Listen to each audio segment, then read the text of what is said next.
آج کل پتہ ہے کیا کیس آ رہے ہیں؟ آج کل جو کیس آ رہے ہیں وہ یہ آ رہے ہیں کہ ابا کی عمر 60 سے اوپر ہوئی, بچوں کو ڈر ہوتا ہے ابا کسی بھی وقت دنیا سے ٹہل سکتے ہیں,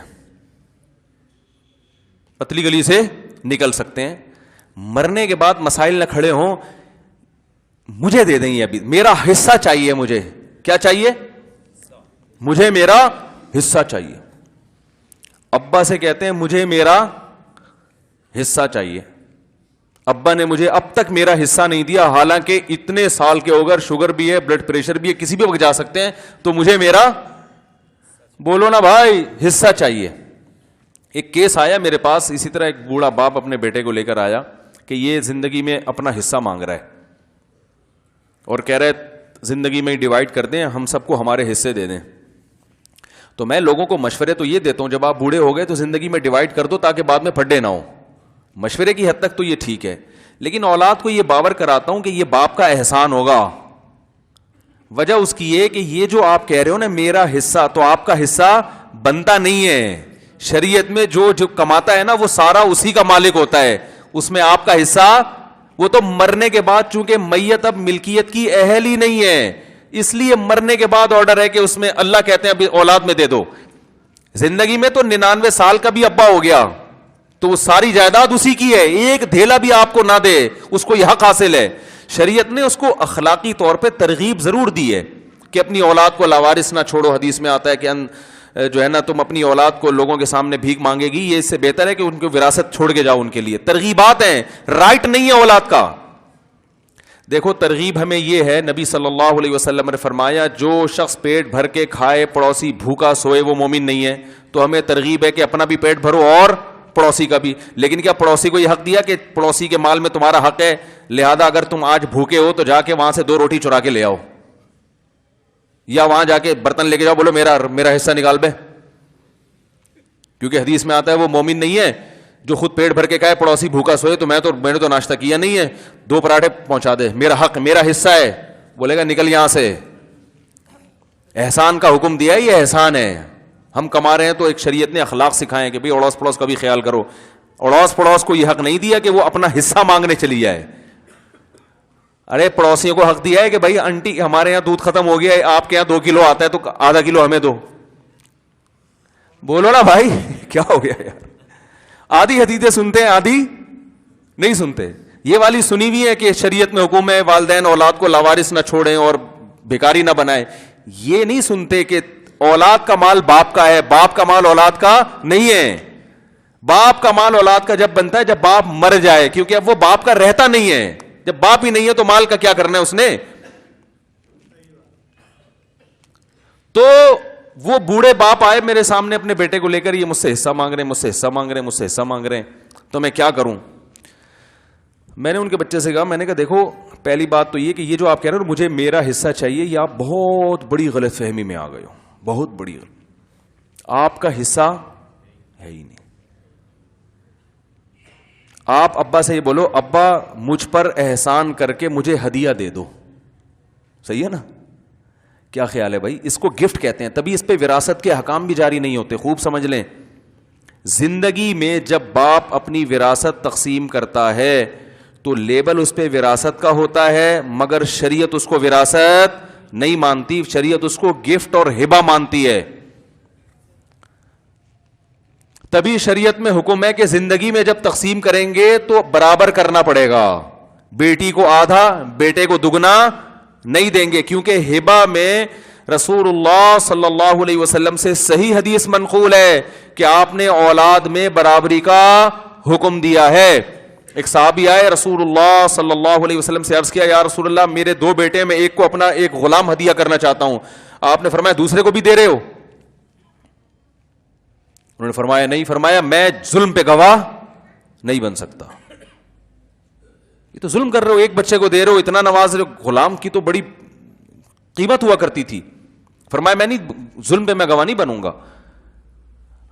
تو آپ مجھے بتائیں, جب آپ گھر میں روٹیاں کھلاتے ہیں تو بیٹے کو 2 روٹی اور بیٹی کو آدھی ایک کھلاتے ہیں؟ بولو نا یار کیا ہو گیا. دیکھو آپ جب مر گئے نا اور آپ کی وراثت میں 3 روٹیاں تھیں, خوب اچھی طرح بات سمجھے, کچھ بھی نہیں ہے, 3 روٹیاں نکلی ہیں آپ کی وراثت میں, اور آپ کی اولاد, آپ کے وارثوں میں صرف ایک بیٹا اور ایک بیٹی ہے. کسی بھی مفتی کے پاس جائیں گے وہ کہے گا یہ 2 روٹی بیٹے کو دے دو, 1 روٹی بیٹی کو دے دو. سمجھ میں آ رہی ہے؟ 2 روٹی کس کو دے دو؟ بیٹے کو, اور 1 روٹی بیٹی کو. چاہے بیٹے کو بھوک زیادہ لگی ہو کم لگی ہو, اس سے اس کا کوئی تعلق نہیں. ضرورت کس کو زیادہ ہے کس کو کم ہے, اب یہ بحث ختم. وراثت جو ملتی ہے اس میں یہ نہیں دیکھا جاتا کہ کون مالدار ہے کون غریب ہے, ایک سب کو ایک جیسا حصہ ملتا ہے, بیٹی کو آدھا بیٹے کو دگنا. تو کسی نے وراثت میں واقعتاً 3 روٹیاں چھوڑی ہیں اور وہ مر گیا, اور وارثوں میں ایک بیٹا اور ایک بیٹی, بیوی نہیں ہے اس کی, تو ساری وراثت کہاں جائے گی؟ اولاد میں جائے گی نا, بیٹے اور بیٹی میں. اور اسلام نے حکم دیا, قرآن نے حکم دیا, مما قل منہ او کسر, میت زیادہ مال چھوڑ کے جائے یا کم مال, وراثت بہرحال تقسیم ہوگی. کہتے ہیں چھوٹی موٹی چیزیں صدقہ کر دو, بڑے بڑے پلاٹ, ایسا نہیں ہے, سب چیزیں وراثت میں آئیں گی. تو اس لیے میں روٹی کی مثال دے رہا ہوں تاکہ اور اچھی طرح بات سمجھ میں آ جائے کہ روٹی اگر ہے نا تو وہ 2 روٹیاں آپ دیں گے بیٹے کو, 1 روٹی کس کو دیں گے؟ بیٹی کو. وہ کھائیں یا صدقہ کر دیں, جو مرضی کریں. لیکن زندگی میں باپ کو یہ حق حاصل ہے کہ جب وہ رزق تقسیم کر رہا ہو تو بیٹے کو 2 روٹیاں دے اور بیٹی کو 1 روٹی. یہ حق حاصل ہے؟ نہیں آ رہی بات. اس کو ہبہ کرے گا تو برابری. برابری کا مطلب دونوں کو 1.5 دے گا. اور اگر بالفرض بیٹی کو بھوک زیادہ لگتی ہے, ڈاکٹر نے اس کو 2 کھانے کا مشورہ دیا ہے, اور بیٹے کے بارے میں ڈاکٹر نے کہا اس کمبخت میں چربی اتنی چڑھ چکی ہے کہ اس کو تو 1 روٹی بھی صحت کے لیے نقصان دہ ہے, تو پھر بیٹی کو 2 دے گا اور بیٹے کو 1 دے گا. ضرورت کی بیس پہ کمی بیشی کر سکتا ہے, کیونکہ یہ ظلم نہیں ہے نا, ضرورت کی بیس پہ. پھر بیٹی یہ نہیں کہے گی مجھے بیٹی ہونے کی وجہ سے کم دیا یا زیادہ دیا, وہ کہیں گے بھائی ہم نے تمہیں اس لیے زیادہ دیا کہ تمہیں ضرورت ہے, اس کو ضرورت نہیں ہے. بیٹے کو اس لیے زیادہ دیا کہ اس کو ضرورت ہے, تمہیں ضرورت نہیں ہے. تو زندگی میں جب ہوگا تو گفٹ ہے, وہ وراثت نہیں ہے. اور گفٹ میں شریعت کہتی ہے اولاد میں اصل حکم کیا ہے؟ برابری. اگر کمی بیشی کرنی ہے تو وہ بیٹا اور بیٹی کی بیس پہ نہیں ہوگی, یہ ظلم ہے, بلکہ وہ ضرورت کی بیس پہ ہو سکتی ہے کمی بیشی. جب آپ کسی کو گفٹ دیتے ہیں تو آپ کسی غریب دوست کی شادی ہو رہی ہو تو بعض دفعہ مہنگا گفٹ دے دیتے ہیں. مالدار دوست کی شادی ہو رہی ہے, وہ مہنگا دیتے ہوئے بھی شرم آ رہی ہوتی ہے, یار اس کے لیے تو یہ اس کی کوئی اوقات ہے نہیں. تو اسی طرح جب اولاد کو باپ زندگی میں دے گا وراثت کا لیبل لگا کے, تو وہ وراثت نہیں ہوگی, وہ گفٹ ہوگا. اور اس میں اس بیس پہ کمی بیشی کی جائے گی کہ ضرورت اگر کسی کو زیادہ ہے, ایک کو کھانے کو مل نہیں رہا, دوسرا ماشاءاللہ ٹھیک ٹھاک کما رہا ہے, تو باپ نے کہا چلو اس کو میں تھوڑا زیادہ دے دوں اس بیس پہ. لیکن وہ بھی باپ پر واجب نہیں ہے, احسان ہوگا ابا کا. تو جو بوڑھے باپ اور بیٹے آئے نا, تو وہ بیٹا کہنے لگا میرا حصہ. تو میں نے کہا پہلے تو آپ اپنا یہ کانسیپٹ کلیئر کریں, آپ کے دماغ میں جو ایک بات بیٹھ گئی ہے نا میرا حصہ, آپ کا حصہ نہیں ہے. ایسی کوئی حدیث میرے علم میں نہیں ہے جس میں باپ کے مال کو بیٹے کا مال کہا ہو. میں نے کہا اس کے اپوزٹ حدیث ملتی ہے ہمیں, انتا ومالوکا لیابیک, تو بھی تیرا مال بھی باپ کا ہے. تو میں نے کہا اگر ابا آتے اور مجھ سے کہتے یہ میرا بیٹا ہے, اس سے کہیں کہ میرا حصہ مجھے دے, سارا دوستوں میں بیوی بچوں میں اڑا دیتا ہے, مجھے کچھ نہیں دیتا, تو یہ معقول مطالبہ ہوتا. ہائے ہائے ہائے ہائے ہائے, پولیس بھی نہیں بلا سکتے نا. میں نے بتایا تھا پولیس کو بلاؤں گا سمجھانے کے لیے, تو پولیس کو کون سمجھائے گا.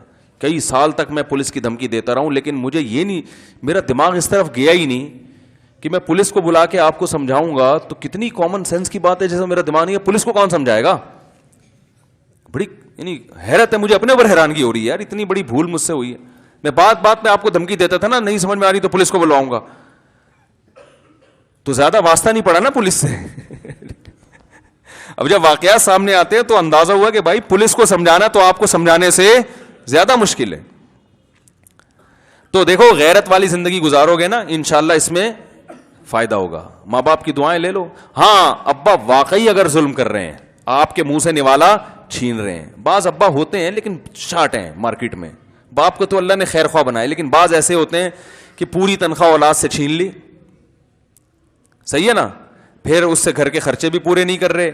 بچے کو بھی ترسا ترسا کے دے رہے ہیں اور سگریٹیں پھونک رہے ہیں, فلمیں دیکھ رہے ہیں سینما گھروں میں جا کے. ایسے ابا اگر واقعی ہیں تو پھر ہم اس میں یہ نہیں مشورہ دیتے کہ یہ ساری تنخواہ لا کے پکڑا دو. ظاہر ہے بیٹے کا بھی حق ہے, وہ اس نے آگے زندگی گزارنی ہے, اس نے آگے اس کی بھی اولاد ہوگی تو وہ ایک الگ حساب ہے, لیکن جنرلی یہ